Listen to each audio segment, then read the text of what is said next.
Hello, everyone. I'm Kimberlee Vaye. I'm the Program Director for the California Commission on the Status of Women and Girls. And thank you for joining us today for our Equal Pay Educational Briefing with the Commission. This is our second in a series of briefings, and many of you on the call today are California Equal Pay Pledge signatories, and just want to say thank you for taking the pledge and committing to equal pay and equity in your workplace. And just a few reminders, again, the session is being recorded and will be available, I want to say in a few days, but no promises. We will take questions towards the end, or if questions come up during our conversation, feel free to place them in the chat and we'll try to get to them if time allows. So I'm going to do a brief introduction of our two wonderful panelists today before we dive into the topic of diversity, equity, inclusion in the workplace. Okay. Michelle, I see that you messaged me. My video is actually on. Thank you. How'd it go? Can everybody see me? Everybody see me? His wife. I just want to make sure. Okay. But yeah, he can be nervous about it. Okay, that's good. Okay. And just a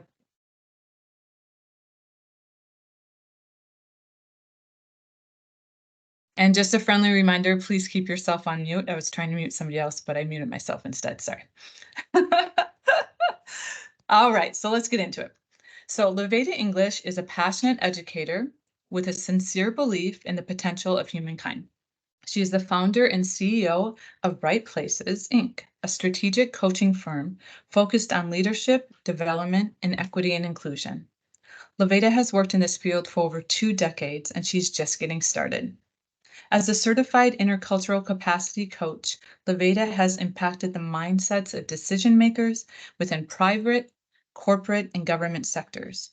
Born and raised in Philadelphia, Pennsylvania, she was educated at Arcadia University in Pennsylvania and holds a BA in Communication and Journalism and an MBA in Human Resource Management.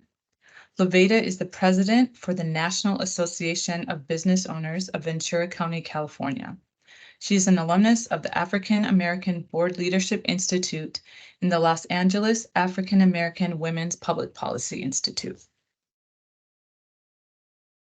Sacha Joseph-Mathews obtained both her PhD in marketing and a Master of Science degree with special emphasis in tourism and hospitality management from Florida State University.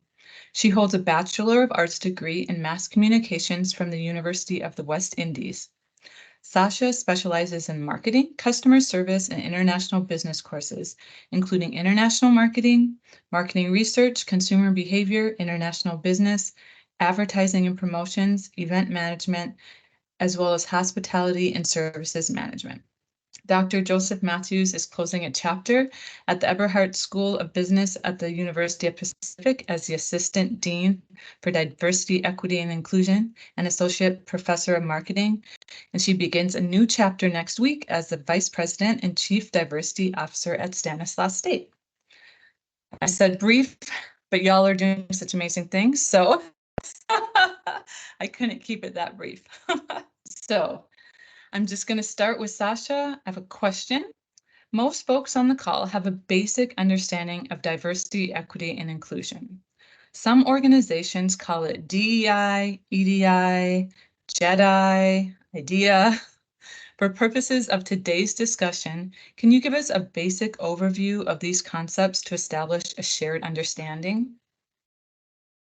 Hi, everyone. Thanks so much, Kimberlee, for inviting me. And it's great to be here with you and LaVada to have this very important conversation.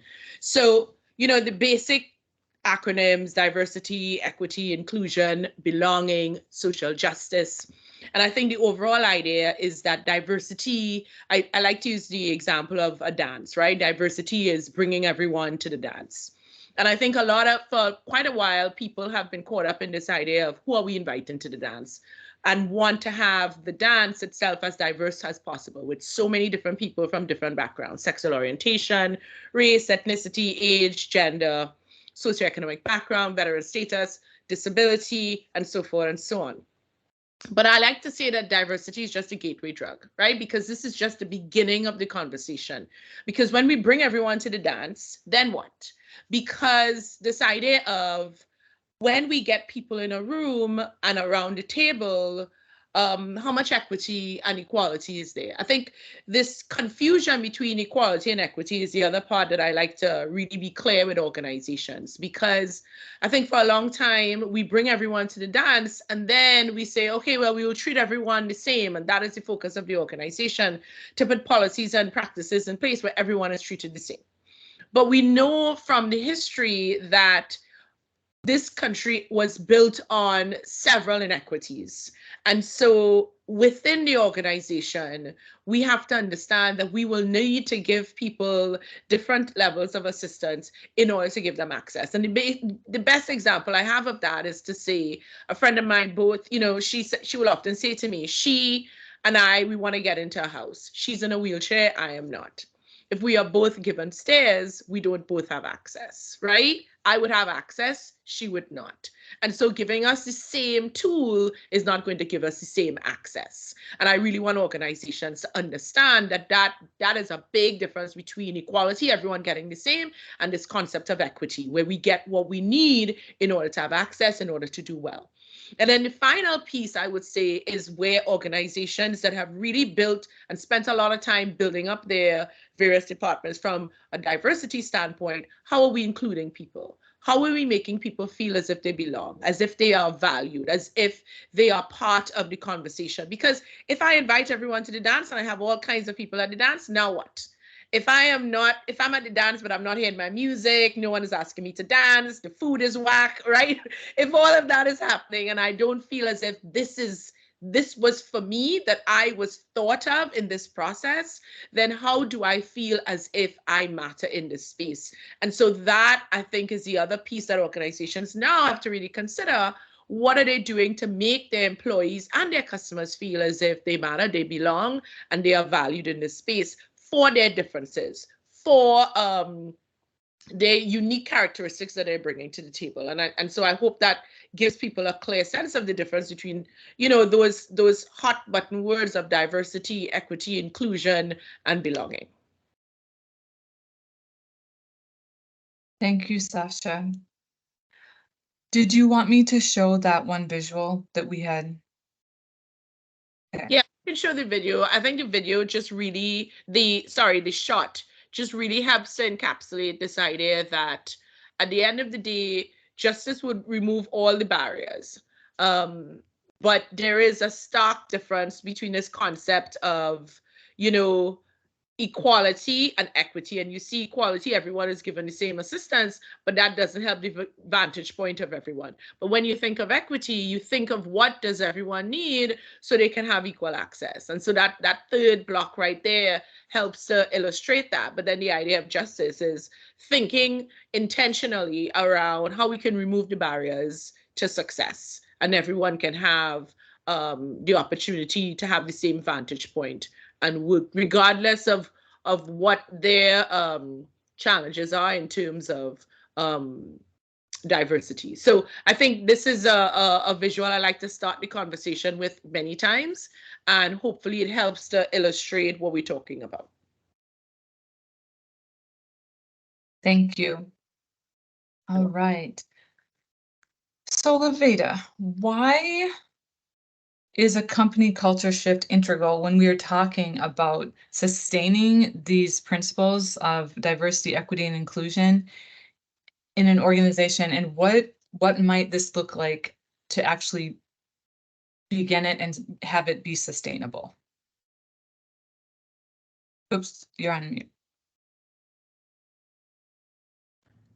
It'd be nice not to be on mute. Thank you, Kimberlee, and thank you, Dr. Joseph-Mathews. So we've come to a place where a lot of us have heard about the principles of diversity, equity, and inclusion. There is much stigma around the words in organizations now. And so we have to look at what is really going to cause the culture to shift, because we're intelligent human beings, and most of us in this space have seen the best laid plans around equity and inclusion. We've seen designs to move us forward, yet there's still this resistance and this need to shift the culture.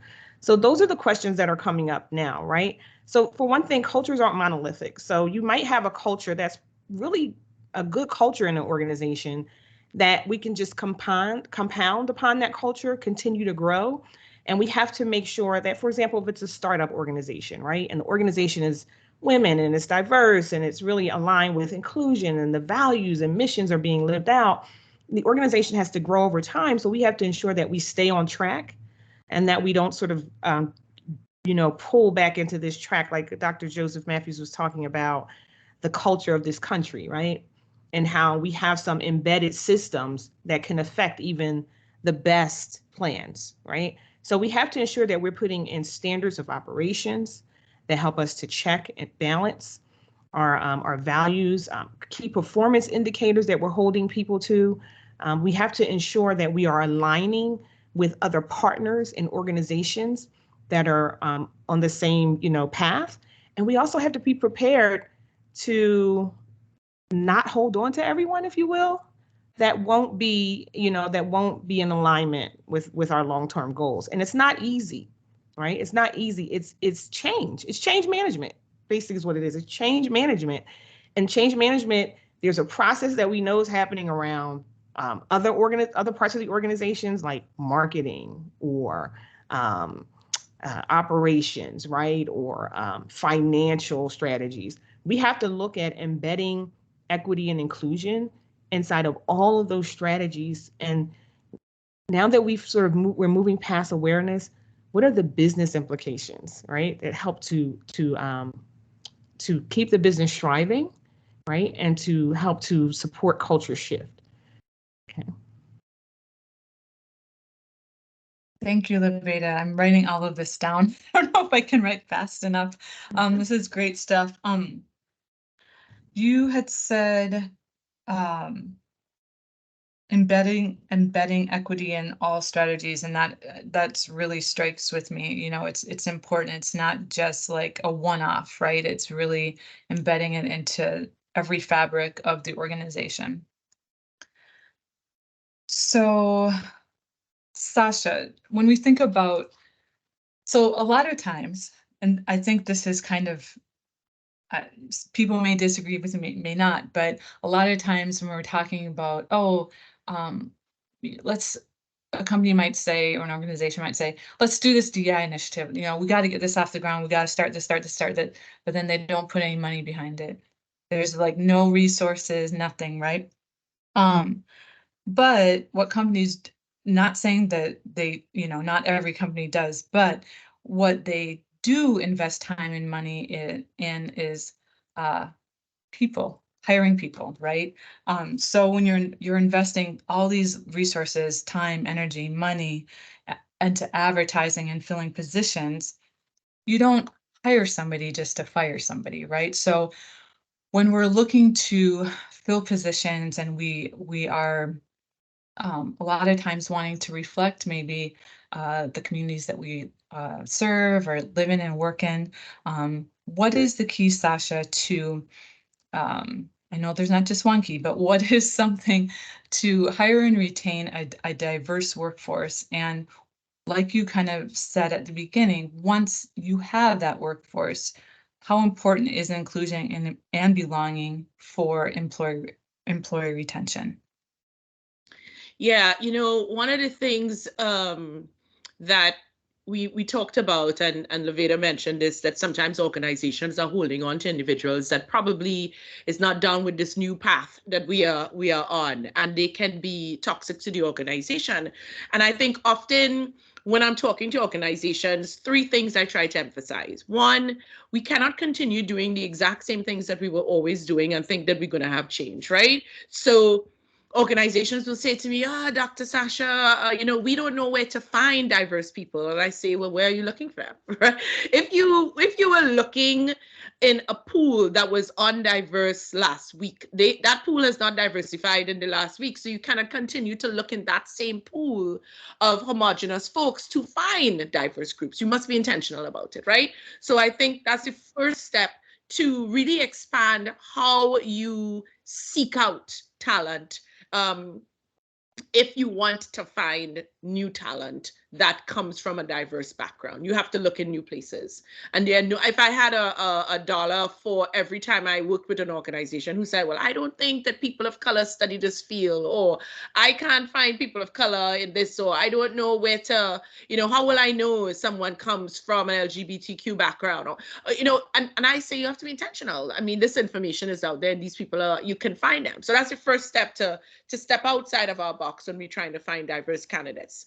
But then, and we know if we get diverse candidates in our pool of applicants, we're much more likely to get diverse candidates to be hired into the role, of course, right? And it is exponentially higher when you start getting diverse candidates into your finalist group. Then you're much more likely, again, of course, to hire someone. But the second stage is, now that we've gotten people here, what do we do? And I was just having this conversation with a company, and I said, something is only cray-cray if people agree that it's cray-cray, right? If you have a culture of saying things, when you bring diverse people into the room and you have a culture where people can say things that are inappropriate and no one bats an eye, it is not crazy anymore, right? It's standard operating procedure. And so if you have a diverse set of people that you're bringing into the organization, then you really have to be intentional about setting up ways for people to interact with diverse groups, because that means that our language has to change. That means how we interact. So things like broprating and whip eating, which is, when you are taking credit for something that you did not originally say, or cutting people off in a meeting, or repeating something that somebody of color, a person of color or a woman said, and maybe not necessarily saying it was your idea, but not giving them credit for it. You have to change a lot of these things, or else you will find that people in the room feel alienated and feel as if they are not being given the opportunities, right? Because you have a diverse set of people in the room. And so when you have a diverse set of people in the room, the room is going to be a little bit more challenging. And so in order for everyone's voice to be heard, then you have to make sure that you put systems and policies in place where people are inclusive in just mere conversation. How do people interact? Because I'm going to have some introverted people in the room. I'm going to have some neurodivergent people in the room, process information differently. I'm going to have some people who are extroverted in the room. And if I want to make sure everyone has an opportunity to be heard, then I can't just expect that everyone will speak up, because then I'll only hear the extroverted people in the room. So regardless of what the form of diversity, what we have to do is we have to be intentional about our inclusion, right? But then the last piece is, I really want to stress this, is especially when we are dealing with multi-generational teams, I want us to understand that Xers and Boomers were prepared to operate in non-diverse rooms and be one of one, and even if they're not okay, still excel, meaning I'm the only woman in this department for a decade, and I'm still continuing to, even though I'm the only woman, do well. And I can tell you, younger people are just not interested in being the only whatever in the room anymore, right? They want to know that this organization is committed to hiring more people of X background and Y background. And so those are the three things that I would say, that you have to be intentional about recruitment. Then you have to put practices and policies in place once you have a diverse set of people in the room, so that you are inclusive. And then third, understand that generationally, a lot of things are not going to fly. People are just going to be like, I'm not interested in being the only whatever. And if you all can't hire more people like me or more diverse people, I'm out. So I think we have to kind of really think about those three concepts as we think about how can we recruit, how can we retain, and how can we make our environment more inclusive. Yeah. And Kim, I think that I want to just add just a little on to what Sacha was saying, that, okay, so when we talk about intercultural competency, I know you mentioned that earlier when you introduced me, most organizations are in what we call minimization, okay? And that means that, and it's over about 60 to 70 organizations, people are in minimization. That means that we minimize difference and we make assumptions about people. It's where most of the microaggressions fit in. And most of the hiring practices are in minimization, right? We're looking at diversity as a person and not just a fact, right? A diverse organization brings higher level of productivity, higher level of profit to an organization. And together we have these perspectives that help grow the organization, right? So there's a business cost to not understanding how to retain talent, right? There's a cost, right? So showing that cost is really important to people who have the financial mindset in the organization, i.e. the decision makers, showing the real cost, right? So when we look to bring people together, we're actually hiring them, and then we're trying to put them inside of minimized policies and practices across the organization. So those policies and practices are in minimization, our hiring practices are in minimization. And we're not seeing the differences in people that make the difference, right? So there's differences in people that are going to make the difference in the profit, which is the bottom line, for the organization, or whatever that is defined for you, whether it be money or the amount of people you can help in a nonprofit. That's profit, right, for the organization, right? So we need to be in what we call acceptance and adaptation, which is a process that helps us to get comfortable being uncomfortable. So I can't hear Sacha at the table. I can't hear Kim. I can't hear LaVada if there's this expectation that we're not supposed to be uncomfortable, because growth is uncomfortable, right? And so what are you saying, LaVada? I'm saying that we need to look at our marketing practices. We need to look at our vendor practices. We need to look at our operations practices. We need to look at our R&D practices. We need to look at our research, and we need to look at all of the ways that we do the business and all of the functions, and be uncomfortable with auditing and really looking to see where are we missing opportunities, okay? And what is the cost? And then once we present that, the diversity, if you will, is going to be a byproduct of good business. It's just going to be, this is good business. You're missing a big chunk of the market because your reputation won't allow you to hold on to top talent that can help you to get to that market. Right? 100%, 100%. And we know that the cost from when someone is disillusioned with an organization and they're like looking for jobs in the organization on the organization's time, to when they leave, to when we now have to recruit and we now have to fill that position and advertising, to when we hire someone and they ramp up, that's costing the organization a year's salary. So we know that there is a real cost to what LaVada was talking about in terms of people just quiet quitting on you and saying this is not for me. And I think a lot of times organizations don't think about that cost. But then the cost goes even beyond that, right? So we know discrimination suits, that's a huge cost to organizations, and that is high. And then we also know that overall it has cost organizations in the United States millions upon billions upon dollars, right?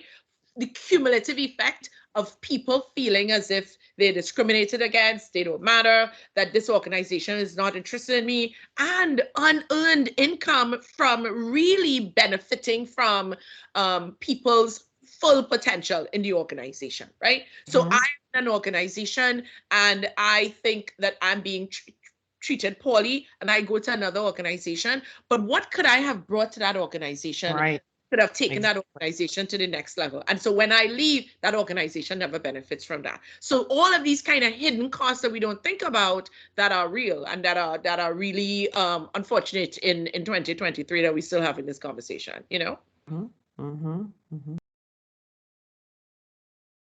Yeah, thank you. That was both of you. Those were, I had to turn my page. I was writing so much. No, I think you make good points, and I want to go back to one thing that kind of stuck. Well, a lot of things stuck out to me, but when you were talking about Sacha, you were talking about setting up ways to kind of like change interactions when you have more diversity at the table. And I think a lot of organizations have like affinity groups or like employee resource groups, if you will, and those are great ways to feel a sense of belonging. But when what you said is like the other, I mean, those, you're with your people, like that's why you feel like belonging, right? But you still have to go and interact with everybody else in the organization, right? So that makes sense. And then LaVada, you said growth is uncomfortable. Yeah, I think just it is uncomfortable, and just encouraging people to lean into that discomfort is top of mind. Just lean into the discomfort. It's okay. You're not the only one, right? Feeling uncomfortable. Mhm. Okay. Let me see here. So when you're asking people to do this, to lean into discomfort, to lean into change, what, and I think you already touched on this a little bit, like, so the inability to the resistance to change, the inability to navigate differences, it's detrimental to the environment, to the organization, to the employees. Yet we still have to do this. So I think for sometimes in organizations, there's different levels of implementation where you're implementing the change. And a lot of times, of course, it has to start at the top. We know this, it has to start at the top. But a lot of times it's really kind of like the mid-level managers who are responsible for implementing that change. And they're hearing it firsthand a lot of times from either first level supervisors or the employees that are under the supervisors. And so what would you say to those folks, kind of if they're getting resistance from the bottom, I don't want to say the bottom, but resistance up here, and then so they're like kind of stuck in the middle. What would you say? Like, what's your advice to those folks? Because that's a hard place to be. Yeah. Well, let me just say that too many organizations are separating DEI from business strategies, right? So the accountability is not there in terms of executive accountability, right? So that's one thing that having someone like Dr. Sacha in the mix is like, she needs to be, if, for example, if she's in a corporate organization, an executive that has a V line right to the CEO, that is creating accountability measures for the entire organization. Because the manager is in what we call the frozen middle. They're trying to work the bottom and they're trying to work the top. So unfortunately, in those situations, it's not really a lot of times that they can do, except for create these micro cultures that support each other, right? That embrace the fact that, for me, diversity is not an identity, it's just a fact. So how do we tap into all these amazing facts around the table, right? So there's a level of expectation that I would like those managers to have, that if you don't have an infrastructure from the top that is aligned with the CEO and the partners outside of the organization, the political partners, the economic partners, because the CEO doesn't have all the power either, that there is going to sometimes feel like there's a frozen middle. And I want to really help you to see what's in scope for you and what's out of scope. Okay. And then the other thing is, you have to actually weigh, is this the organization for me long term? Because if you want to be in an organization where there's going to be change and equity, and that the intent, because, keeping it very transparent, some organizations will crumble before they allow full equity because they don't have the intent. You see that let's not get into some levels of this country where we see that, right? You can see it there. It's evidence of what the system is inside of this country. So we have to make the personal decision to be inside of an organization that has the intention to make change. Okay. So not to sound gloom and doom, but I've been in HR for a lot of years. Some managers are not going to be able to make system-wide organizational change at that level in the frozen middle. So what's in scope for you? What can you change? What can you make healthy for your colleagues? How can you make change for your initiative? And how can you advocate and still be safe? Those are conversations that have to happen on the individual level, a lot of coaching, and a lot of, the reality, right? The reality is that everybody doesn't have the same intent, even though we want them to. Yeah, absolutely. I think, a fish swims in the direction of the head, right? So you need to have what LaVada was talking about in terms of those policies and those practices at the top level. But then I think at the C-suite level, chiefs, vice presidents, directors have to really be open to having conversations with their middle level managers to say, listen, how are you all going to operationalize these kind of values that we're putting forward? So, little things like I would say to organizations, okay, you're running an ad in Spanish, but how many people that you have working in the organization, if someone who only speaks Spanish comes into the organization from an operational standpoint, you have no one to talk to them. So why are you running an ad in Spanish? And so there's sometimes this disconnect between, policies and practices that we make at the top and how we're going to implement them. Or little things like, I talk to organizations, okay, so you have this initiative where you're going to favor organizations, vendors who come from diverse backgrounds or who are much smaller. So then how are your procurement and your accounts payables matching up with that? Because now you hire this person who's accustomed to being paid on time, and you have a 30 or 60-day pay period for someone who does not have that cash flow to be able to withstand the days before they get paid. Absolutely. And it's ridiculous. So why are you bringing this person into the organization and then saying, well, my standard is 60 days pay? Well, okay, if you're working with organizations that have the funding and can carry through and can have a 60-day pay period, and that's fine. But when you're working with a small business who cannot afford that, then they're going to find themselves in a situation where they don't even want to work with you because it's not making sense, because you're putting too much strain on the organization. So you have to think beyond, the policy creation and think about how is this going to implement on the ground for when you decide that you want change. And I think that is where, to LaVada's point, organizations are really missing the mark all over the place. And it's becoming highly problematic. Yes. And Dr. Sacha, I'd just like to say that example that you just gave, so we can help people start defining what's happening, is an example in minimization. You're bringing in a multicultural vendor, but you are working with a policy that you don't understand, rather that policy is really, going to help them to be able to sustain the business relationship with you. And here's how you get through it. You just ask. You put people at the table.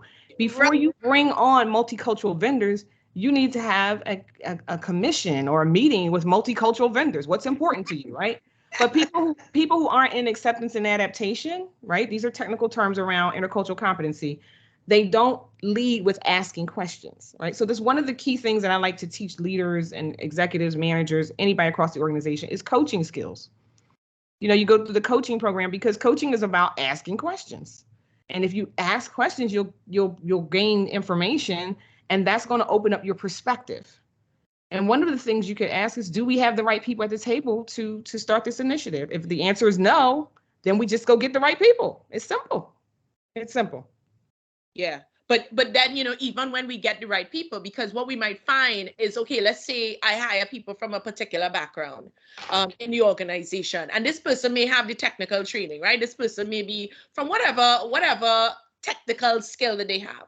But then how they dress is different, how they talk is different, how they see the world is different. And so they come into a setting where there's no alignment, right? There's no alignment. And every time this person says something, everybody looks around or twitches or gets uncomfortable because they're not accustomed to how this person expresses themselves. They're not accustomed to how this person dresses, how this person engages, or how direct this person is, or their tone of voice, or indirect this person is. So you have to realize that if you bring a diverse set of people into the fold, then you have to understand it's not just at the C-suite level where we're making this principle, but how are we operationalizing this on a day-to-day basis? And that can turn people off or turn people on. So it's something that we have to talk about. So LaVada is completely right. Whether we're running from denial, I think many of us have moved away from denial, but we are, the intercultural spectrum, running from denial to defense, minimization, adaptation, all of these things. But then how will we operationalize it? Because if we bring these folks in and we're not thinking about the operationalization, then it's not making any sense. It really isn't. Yeah. And what's important, Dr. Sacha, thank you for that, is that we start to, as HR professionals, as business professionals, that we start to use these different terminologies to get the attention. We need to use more business terminologies, talk about intercultural competency, talk about resistance, operationalization. Can't get it out, sorry. Operations across the organization, because what's happening, and this is something that maybe you can weigh in on, Dr. Sacha, as well, is that people are thinking DEI training is just the same old thing. It's just the same old conversation about people not feeling welcomed, us talking about unconscious bias. Yes, these are facts, they're important, but when we're talking about running an organization and being strategic, we need to start looking at the business, right? And speaking from the lens of the decision maker, right? And by the way, I think that employee resource groups are great because they create these places where people can talk about their common, challenges. But we need to be moving more into strategic resource groups where we have people sitting at the table for all of the operation functions across the organization. So how do we do that? How do we make sure all of the voices are sitting at the marketing table and all of the voices are sitting at the mergers and acquisition table, right? Yeah. We need to think about how we're operationalizing the entire organization with equity and inclusion, and that when we meet with these groups, an employee resource group, it's around business strategy. And part of that is people and hiring and making sure that people feel valued, but it's so many more functions. I actually had a mentor once who told me that if I'm going to join the women's group, that I better join like the finance group too, because organizations don't take it seriously if you're just in the women's group. I said, wow, are you serious? She said, yeah, that's a group that they put there for you to sit over there and talk about your issues and have to deal with it. You need to not, if you're going to join any group, join part of the organization that's making financial decisions.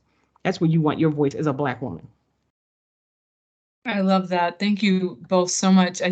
And LaVada, to your point, make sure that all the voices are at the table, because when you see some of these ads that a certain voice wasn't heard at, like wasn't sitting at the marketing table, they pull that off quick because people are just shaking their heads like, how did that get out there? Yeah. How did that even happen? Well, we didn't have them, somebody's voice was not there. So yeah, that's such great stuff. I'm looking at the time and I just want to give the attendees, if anybody has any questions at this time. I don't see anything in the chat. Anybody can raise their hand. Happy to take a question or two. I don't see anything right now. Okay. One of the things that I also, since we don't have any questions yet, and I wanted to bring up is this, we've been talking about operationalizing, and LaVada is talking a lot about how is our language strategic. So, historically, the DEI movement has been from a African American studies perspective, from a sociology perspective, and it hasn't come out of a business school background, right?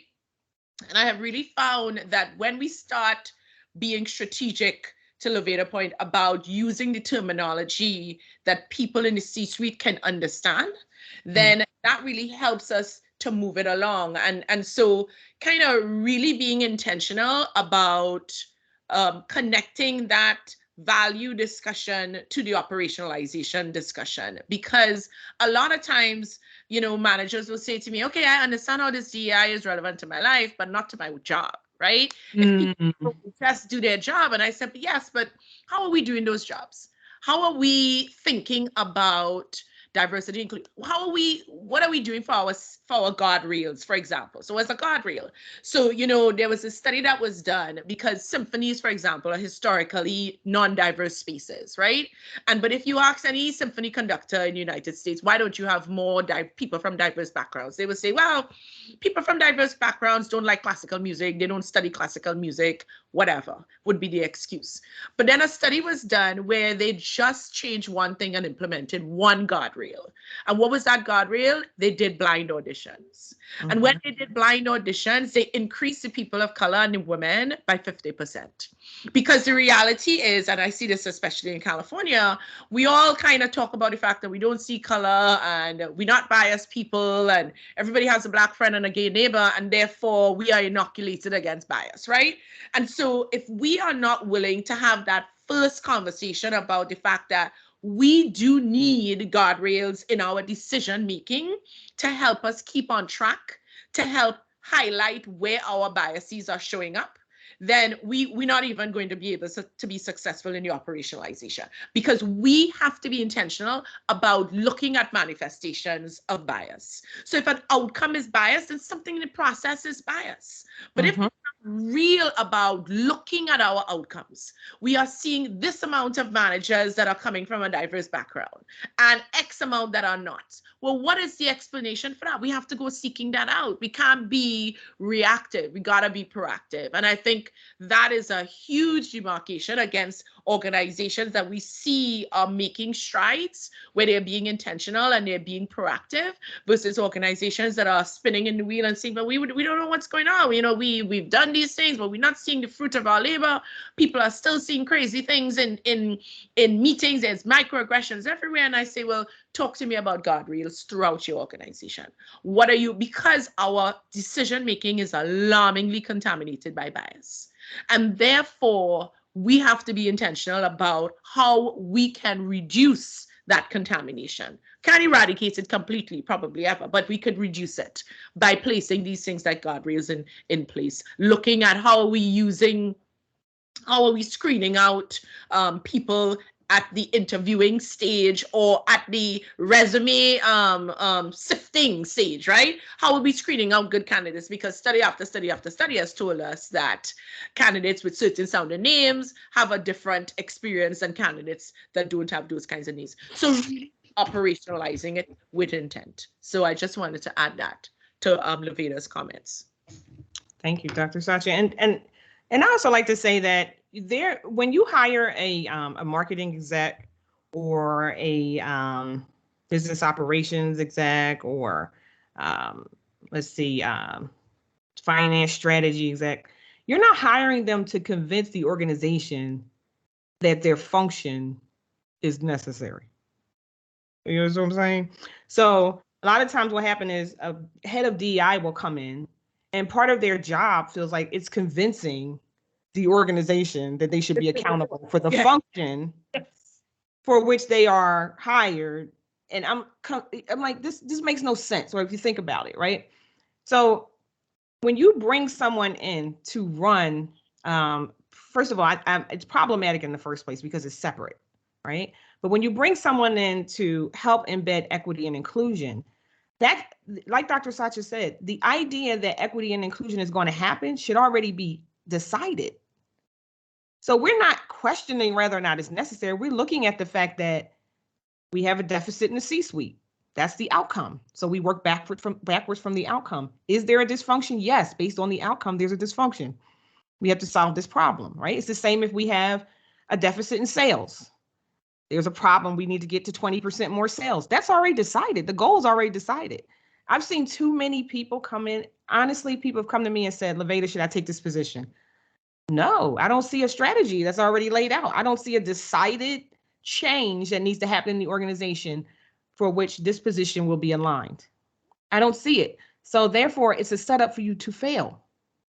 It's a setup for you to fail.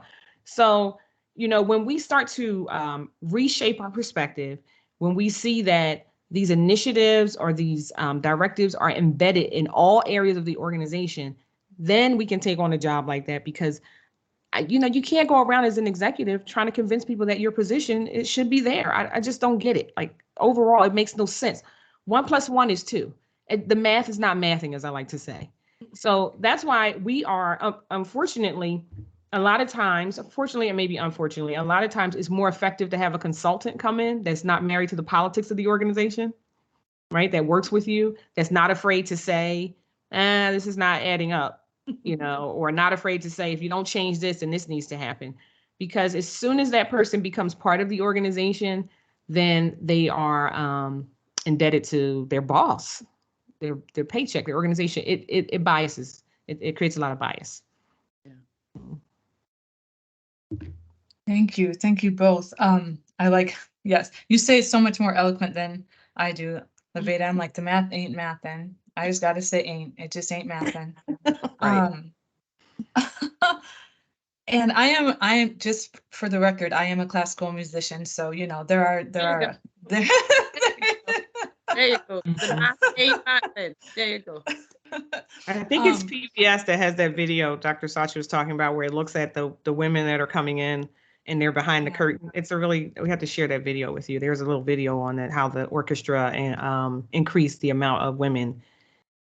It was quite amazing. Little simple guardrails, like you said, little simple. Yeah. makes a Small difference. things. Mhm. Yeah, thank you.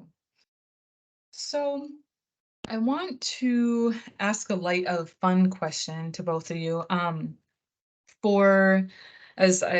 the beginning, before most people joined, we were talking about books and podcasts, and I love to read and I love to listen to podcasts, and I usually am reading like 4 books at a time. I think I'm reading 4 books right now. But for those on the call who want to continue learning, increase their knowledge in this space, what are some books and podcast recommendations that you have? And Yeah. I can also put these in the chat as well. So we were just talking about this, and I was saying, for me, a foundational book for me was The Color of Law. That was such a eye opener, and possibly because I am, from the Caribbean, not born and bred in the US, it really helped me to understand the institutional role, and how institutions play a role in whatever ism, racism, sexism, whatever ism, and how this has been created and it didn't just evolve. And I think there is this real tendency to think that people's status currently, whether they are people of color or LGBTQ plus or women, that marginalized status is somehow as a result of effort or energy on the part of the population themselves, without recognizing the role of the institution, and whether that institution is at a college level, at a government level, at a societal level. But there has been an institutional role in developing whatever.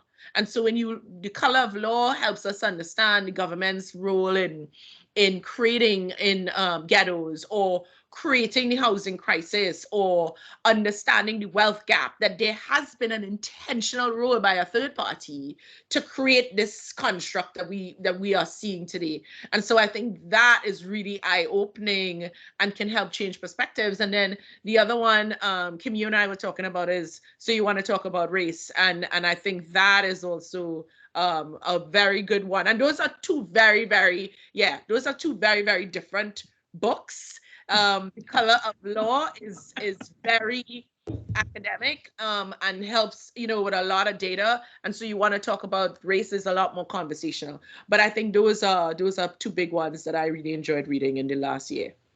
Awesome. I'll say mine quickly, Kimberlee. One of the things that I think that's really, so when it comes to reading materials, right, I know I keep beating the same drum, but we have to go back to intercultural competency, because how a person reads the book depends on their current mindset and what they're ready for. So that's why organizations made a mistake in introducing some literature too soon for organizations who weren't ready to read it. But one of the things that I think would be easy for people who are typically in minimization to move out is the Racial Healing Handbook. It really helps you. It's Dr. Derwin Sue, microaggressions, so forth, wrote a lot of content here. There's CAST, which is really, Isabel Wilkerson, but that's really for people who are moving into acceptance and adaptation, who really want to understand the hidden caste systems that Dr. Sacha is referring to from The Color of Law that are embedded in our country. And then for me, I just wrote a little children's book called Kyla Believes. And this is really just about Kyla and what she believes she can be. And I'm using this with my talks, because if you don't believe that Kyla can be all the things that she can be, and this book is this beautiful little girl, the image of my little cousin, then the question is why, right? There's something going on. If she believes she can climb Kilimanjaro, or she can be a Grand Prix race car driver, what is it that's in the construct or the system that's keeping you from believing the same thing, right? So sometimes it's just starting with what are they ready for? Right? And how we're socialized and the images we see from the time we were children is very important. I love that. Thank you so much. I'm going to get that book for my nieces. Kyla Believes. Kyla, Love believe it. it. No, thank you. And I once, when I put the recording on our YouTube, on the commission's YouTube channel, I'll include all of the links to these books, so people have them as well.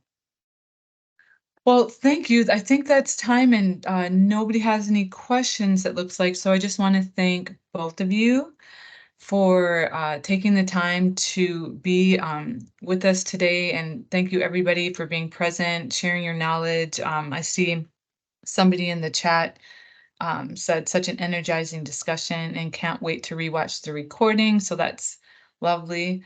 And yeah, I just want to thank everybody for your time, and I really appreciate it. And thank you so much, and have a great afternoon. And LaVada and Sacha, I need to get a screenshot of you. I realize I'm gonna. So if you could stay on, I will stop recording, but then I'm gonna take a screenshot. And thank Thanks, you, Kim, everyone. for having us. Thank you, everyone. Yes, You're thank you welcome. so much. It's a good Yeah. conversation. Yeah, great conversation. Thank you. Mhm. Have a good evening, everyone. Thank you. Thank Thank you. you.